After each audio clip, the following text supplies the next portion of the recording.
कि क्योंकि कोशिश हमारी रहती है हमारे दर्शकों को सबसे पहले इन्फॉर्मेशन हम दे सकें। तो इस वक्त पहले चरण में किन किन विधानसभा सीटों पर चुनाव होंगे वो आपको बता दें।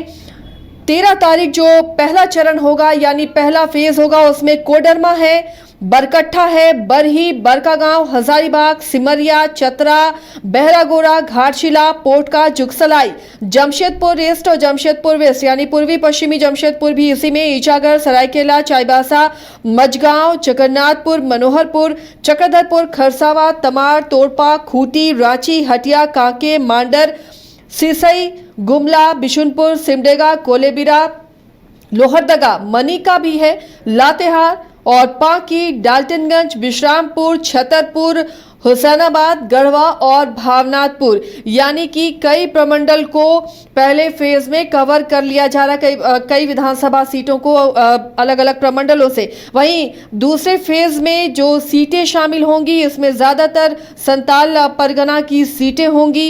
इसके अलावा कोयलांचल की भी सीटें हैं जिसमें राजमहल है, बोरियो, बरहेट, लिट्टीपाड़ा, पाकुड़, महेशपुर, शिकारीपाड़ा, नाला, जामताड़ा, दुमका, जामा, जरमुंडी, मधुपुर, सारठ, देवघर, पोड़ैयाहाट, गोड्डा, महगामा, रामगढ़, मांडू, धनवार, बगोदर, जमुआ, गांधी, गिरिडीह, डुमरी, गोमिया, बेरमो, बोकारो, चंदनकियारी, सिंदरी, निरसा, धनबाद, झरिया, टुंडी, बागमारा, सिल्ली और खिजड़ी।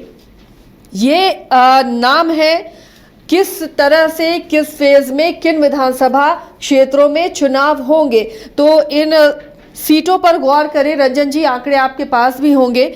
तो ऐसा नहीं है कि प्रमंडल वाइज जो लगातार अंदेशा जताया जा रहा था कि प्रमंडल वाइज वोटिंग होगी, लेकिन ये देखिए कई विधानसभा सीटें अलग अलग प्रमंडल से उठाकर ली गई हैं। यानी संताल परगना को सेकंड फेज में ज्यादातर उसकी सीटें सेकंड फेज में रखी गई हैं, कोयलांचल की सीटें ज्यादातर सेकंड फेज में, इसके अलावा छोटानागपुर की भी कुछ सीटें, दक्षिणी छोटानागपुर की सीटें भी ली गई हैं। तो ये फेज वाइज जो बांटा गया है 2 फेजों में, यहाँ पर किन किन चीजों का ध्यान रखा गया है? देखिए ऑलमोस्ट कोल्हान को अगर आप देखें तो पहले फेज में है और ये समझिए कि चंपाई सोरेन की भी परीक्षा जो है वो होनी है।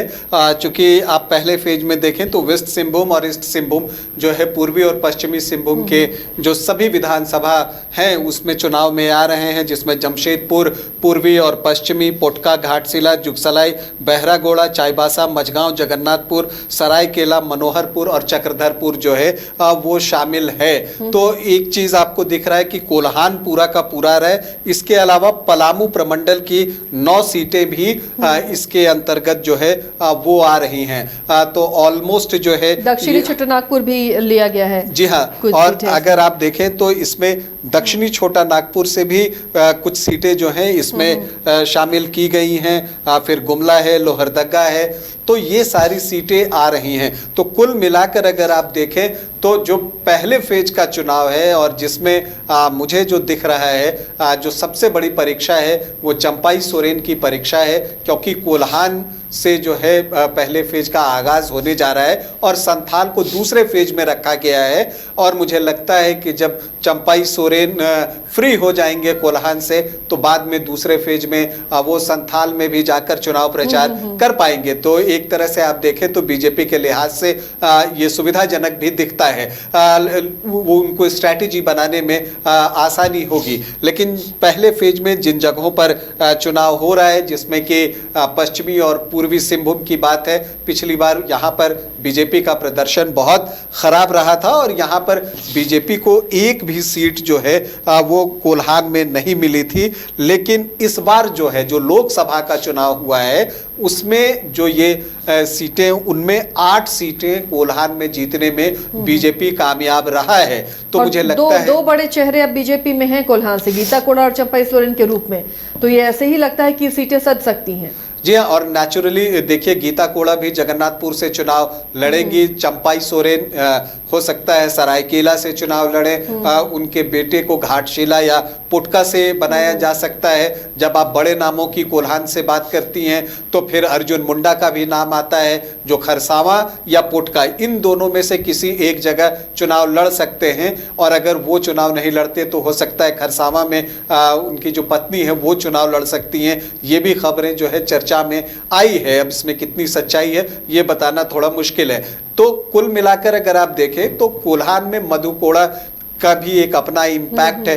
तो कोल्हान को अगर आप देखें तो चंपाई सोरेन, अर्जुन मुंडा, मधु कोड़ा, गीता कोड़ा, तो बीजेपी के पास भी स्ट्रांग आदिवासी लीडर जो है वो अब वहां पर दिख रहे हैं। जबकि चंपाई सोरेन के निकलने से जो है आप कह सकते हैं कि जेएमएम का कुनबा थोड़ा सा जो है कागज पर कमजोर दिख रहा है। तो इसीलिए जेएमएम को भी जो है जेएमएम के लिहाज से भी आप कह सकते हैं कि ये बेहतर है। जैसे बीजेपी के लिए ये बेहतर है, जेएमएम के लिए भी बेहतर है, ताकि पहले फेज में वो भी कोल्हान में जोर लगाएं।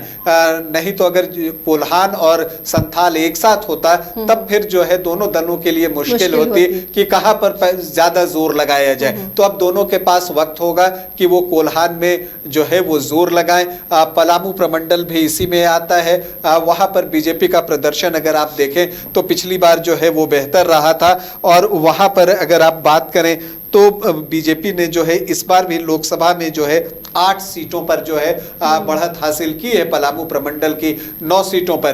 तो बीजेपी यहां पर भी स्ट्रांग दिखता है। हालांकि कोल्हान में पिछली बार जेएमएम का प्रदर्शन लाजवाब रहा था। जेएमएम और कांग्रेस का गठबंधन, वोट का ट्रांसफर बहुत ही सुगम तरीके से हुआ था। दोनों ही दल ने अपना जो वोट बैंक है उसको ट्रांसफर बड़ी खूबसूरती के साथ किया था। लेकिन अब चूंकि वहां से चंपाई सोरेन निकले हैं तो इसका क्या इंपैक्ट होता है, इस पर न सिर्फ हमारी बल्कि देश भर की मीडिया की नजर रहने वाली है। बिल्कुल, चंपाई सोरेन को जिस तरह से वैल्यू दिया जा रहा है फिलहाल, तो उससे अब उनके जिम्मे भी, उनके कंधे पर भी बहुत बड़ा भार है। मनीष भी हमारे साथ जुड़े हुए हैं। मनीष, जब 2 फेज में चुनाव होते हैं तो मुझे लगता है सबसे बड़ी मुश्किल हो जाती है स्टार प्रचारकों की। अब धुआंधार प्रचार करने की उन्हें जरूरत हो जाती है। जब एक ही फेज में इतने सारे सीटें कवर करनी हो तो मुश्किल थोड़ी हो जाती है। दोनों खेमों से ही स्टार प्रचारकों को थोड़ी दिक्कत तो होगी। बिल्कुल, देखिए स्टार प्रचारकों के लिए दिक्कत हो जाएगी। लेकिन अब इसको भी समझिए कि बीजेपी ने इसकी पहले से ही तैयारी कर रखी थी। बीजेपी, आप देखिए कि लगातार आपने देखा होगा झारखंड में किस तरह से बीजेपी लगातार, आपने देखा पीएम मोदी का दौरा, आपने देखा राजनाथ सिंह का दौरा देखा, अमित शाह का दौरा देखा। तो इन लोगों ने पहले से ही अपनी तैयारी कर रखी थी चुनाव को लेकर, झारखंड चुनाव को लेकर। जितनी अभी तक ये इंडिया अलायंस सोचती उससे पहले बीजेपी अपनी तैयारी में लग चुकी थी। और बीजेपी को मालूम था कि अगर हम 1 महीने 2 महीने से पहले तैयारी नहीं करते हैं तो कहीं ऐसा ना हो कि हमारे पास समय ना मिले। और वो नहीं चाहती थी कि हम आने वाले समय में काश लगाए, क्योंकि वो नहीं चाहती थी काश लगा के ये हो कि भाई काश अगर इस सीट पर ऐसा हो जाता, काश इस सीट पर ऐसा हो जाता। इसलिए बीजेपी ने जो है तैयारी शुरू कर दी थी। बीजेपी लगातार जो वरिष्ठ इनके लीडर है, जो केंद्रीय मंत्री हैं, वो लोग यहां पर लगातार आ रहे थे और दौरा कर रहे थे। जो अब समस्या पैदा हो रही है अब इंडिया अलायंस की। इंडिया अलायंस के तरफ से अभी ऐसी कोई बहुत बड़ी रैली नहीं की गई। इंडिया अलायंस की तरफ से ऐसी कोई अभी किसी तरह से लोगों के बीच में ऐसा कुछ नहीं किया गया जिससे जुड़ाव हो। फिलहाल हेमंत, जो बात करें यहाँ के सीएम की बात करें, हम झारखंड सीएम की बात करें हेमंत सोरेन की, तो वो मैया सम्मान योजना को प्रोजेक्ट तो जरूर कर रहे थे।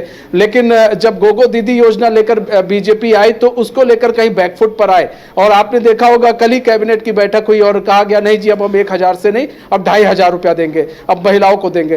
तो अब यहाँ पर जो आधी आबादी है उसको साधने की भी कोशिश की जा रही है। बीजेपी इसको लगी थी कि बीजेपी चाह भी रही थी कि जितनी जल्दी हो सके चुनाव हो जाए, क्योंकि बीजेपी के कई ऐसे मुद्दे थे जो बीजेपी ग्राउंड लेवल पर उसको भुनाने में कामयाब रही है। और यही वजह रही है कि बैकफुट पर जो है हेमंत सरकार को आना पड़ा। यहाँ पर बीजेपी ने कई, अब जैसे बात की जाए घुसपैठ का मुद्दा जो लेकर आए हेमंता बिस्व शर्मा, शिवराज सिंह चौहान, इसको बीजेपी ने काफी भुनाया। और जब से बीजेपी के प्रभारी शिवराज सिंह चौहान को बनाया गया, हेमंता बिस्व शर्मा को सह प्रभारी बनाया गया, उसके बाद से ही बीजेपी लगातार अटैकिंग मोड में जो है झारखंड में दिखी है। और ये दिखा है किस तरह से आपने देखा कि अभी जब दौड़ हो रही थी अभ्यर्थियों की, तो उसमें कई अभ्यर्थियों की भी मौत हो गई थी। उसको लेकर बीजेपी ने कैसे जनता के बीच गए, अभ्यर्थियों जो पीड़ित अभ्यर्थी थे उन लोगों से मिला, जो मृत हो गए थे अभ्यर्थी उनके परिवारजनों से उन्होंने मुलाकात की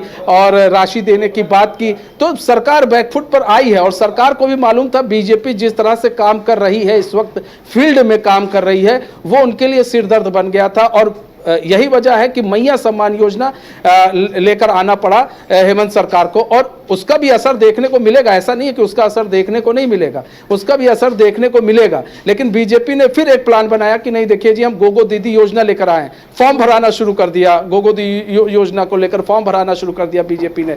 फिर सरकार को लगा जी अब इनसे और बैक हो गए, पीछे हो गए, तो सरकार ने कहा नहीं जी अब लीजिए, हम अब जो है कैबिनेट में प्रस्ताव लाते हैं, 2500 रुपया देंगे। तो यहाँ पर लगा हुआ है। और रही बात स्टार प्रचारकों की, तो स्टार प्रचारकों के तो बात की जाए तो बीजेपी के स्टार प्रचारक तो बहुत पहले से आने शुरू हो गए थे झारखंड के अंदर। एक तरह से कहा जाए तो अमित शाह हो, चाहे आपका राजनाथ सिंह हो, और भी कई ऐसे बड़े लीडर थे जो आना शुरू हो गए थे। लेकिन अभी तक इंडिया अलायंस की तरफ से बहुत सारी चीजें स्पष्ट नहीं हो पाई है, सीटों को लेकर चीजें स्पष्ट नहीं हो पाई है। आज कांग्रेस ने अपने 3 पर्यवेक्षकों की नियुक्ति की है, झारखंड के लिए 3 पर्यवेक्षकों की नियुक्ति तो कर दी है, लेकिन अभी सीटों को लेकर जो क्लियर है, अभी क्लियर नहीं हो पाया है। जेएमएम और बात की जाए आरजेडी, बात की जाए कांग्रेस, इन लोगों की तरफ से अभी चीजें क्लियर नहीं है। और ये कहीं एक इनके लिए सरदर्द ना बन जाए आने वाले विधानसभा चुनाव के लिए, इंडिया अलायंस के लिए, कि भाई अब अभी नहीं तो कब। अभी आप सीटों का बंटवारे की बात हो नहीं रही है, कहीं दूर दूर तक चर्चा नहीं हो पा रही है। एक कभी कोई बड़ा भाई कहता है, कभी कोई छोटा भाई कहता है, कभी कोई कहता है अगर हम 20 से 30 सीटें जीत गए, कांग्रेस की तरफ से कहा जाता है तो जी हम मजबूत स्थिति में आ जाएंगे, हमारे भी मुख्यमंत्री हो सकते हैं और हम जो है रोटेशन वाले मुख्यमंत्री बनाएंगे। ऐसे में जेएमएम की तरफ से भी पलटवार किया गया था इसको लेकर कि ये जो सपना है ख्याली पुलाव है, इस तरह का लोग ना पकाए। तो अभी कहीं ना कहीं अंदर अंदर जो है इंडिया अलायंस में चीजें स्पष्ट नहीं हो पाई हैं, जिसका नतीजा यह है कि अभी आपने देखा होगा पिछले कुछ समय से अभी कोई भी ऐसी खबरें निकल कर नहीं आ रही हैं जिससे यह समझा जाए कि नहीं जी इनके बीच में सीट बंटवारा हो गया। काफी समय से ग्राउंड रिपोर्टिंग आप भी कर रहे हैं, हम भी कर रहे हैं, हमारे रिपोर्टर्स भी ग्राउंड में है, लेकिन अभी इंडिया अलायंस की तरफ से स्पष्ट नहीं हो पाया है। यहां पर हम बीजेपी की बात करें तो बीजेपी की तरफ से एक जो प्लस पॉइंट ये रहता है, बीजेपी ने स्पष्ट कर दिया, हिमंता बिस्वा शर्मा ने स्पष्ट कर दिया कि जी हमारा जो गठबंधन है वो मजबूत गठबंधन है और हमने सीटों की बातें हो चुकी है, कोई टेंशन की बात नहीं। आंसू के साथ जो 1-2 सीटों पर चर्चा जो फंसी हुई है उस पर भी हम जल्दी निर्णय ले लेंगे और वो निर्णय भी आज ही हो जाएगा। ऐसा नहीं है कि उस पर ज्यादा समय लगेगा, वो आज ही निर्णय हो जाएगा, क्योंकि बीजेपी में आज बैठक होनी है, 7 बजे भी बैठक होनी है और कुछ देर बाद अभी बैठक चालू होगी, जिसमें नेता प्रतिपक्ष अमर बावरी, बाबूलाल मरांडी, प्रदेश अध्यक्ष बाबूलाल मरांडी सहित कई बड़े नेता मौजूद रहेंगे इस बैठक में।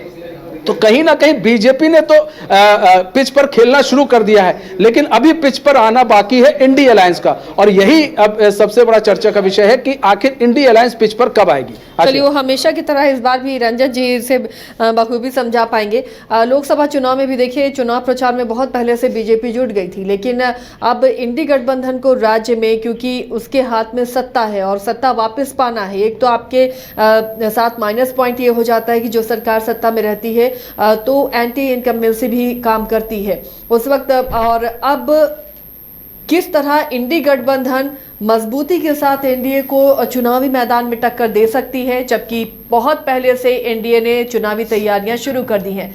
क्या प्रत्याशी इस बार लगता है कि पहले घोषित किए जाएंगे, क्योंकि अब वक्त नहीं है, बीजेपी आज नहीं तो कल अपने प्रत्याशी की घोषणा करेगी। इंडी गठबंधन में अभी तक सीटों पर ही सहमति बनती हुई नजर नहीं आ रही। देखिए, ये तो तय है कि बीजेपी अपने प्रत्याशी पहले घोषित कर देगी। और देखिए, ये इंडिया गठबंधन का की एक रणनीति भी रही है कि वो वेट करते हैं, वेट एंड वॉच का गेम खेलना पसंद करते हैं। लेकिन इसमें तो प्रत्याशियों को वक्त नहीं मिल पाता चुनाव प्रचार के लिए। वो लोकसभा चुनाव में उन्हें ज्यादा बड़ा नुकसान हुआ था, लेकिन चूंकि विधानसभा चुनाव में अब चूंकि वक्त उतना है नहीं, तो वो बहुत ज्यादा असर डालेगा इसकी संभावना नहीं दिखती। लेकिन वो इंतजार करेंगे कि बीजेपी कौन सा कैंडिडेट डाल रहा है और फिर उसके अनुसार जो है वो जातीय समीकरण बिठाने की कोशिश करेंगे और फिर अपने उम्मीदवार घोषित करेंगे। देखिए, अभी जो इंडिया गठबंधन के सामने सबसे बड़ा चैलेंज है वो ये है कि सीटों का बंटवारा हो, क्योंकि हर दल जो है वो बढ़ चढ़कर सीटें मांग रहा है। अगर आप जेएमएम की बात कीजिए, वो 50 सीटों की बात कर रहा है। कांग्रेस इस बार जो है वो कम से कम 33 से 35 सीटों की डिमांड कर रहा है। आरजेडी ने तो एक बार जो है वो 20-22 सीटें भी कह दी थी।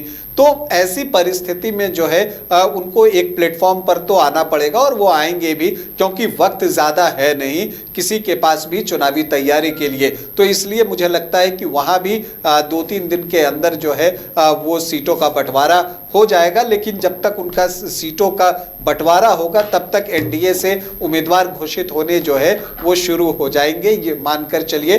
तो यहाँ पर जो है 4-5 दिन का फायदा जो है वो एनडीए गठबंधन के प्रत्याशियों को जरूर मिलेगा, उसका लाभ भी होता है। आप अपने क्षेत्र में ज़्यादा लोगों से कांटेक्ट कर पाते हैं, संपर्क कर पाते हैं, उनका एक अपना इम्पोर्टेंस होता है। तो इस लिहाज से देखिए, और देखिए जब हम पहले फेज की बात कर रहे हैं तो मुझे लगता है कि इसमें रांची भी शामिल है। रांची भी शामिल है इस पहले फेज में। रांची, हटिया, कांके, मांडर में भी चुनाव होना है। इसी फेज में जो है ये आपको चुनाव होना है। तो कुछ कुछ जो है हर प्रमंडल को टच किया गया है। आपको संथाल को अगर हम छोड़ दें तो बाकी जो 4 प्रमंडल हैं उसमें से हर प्रमंडल को थोड़ा बहुत टच किया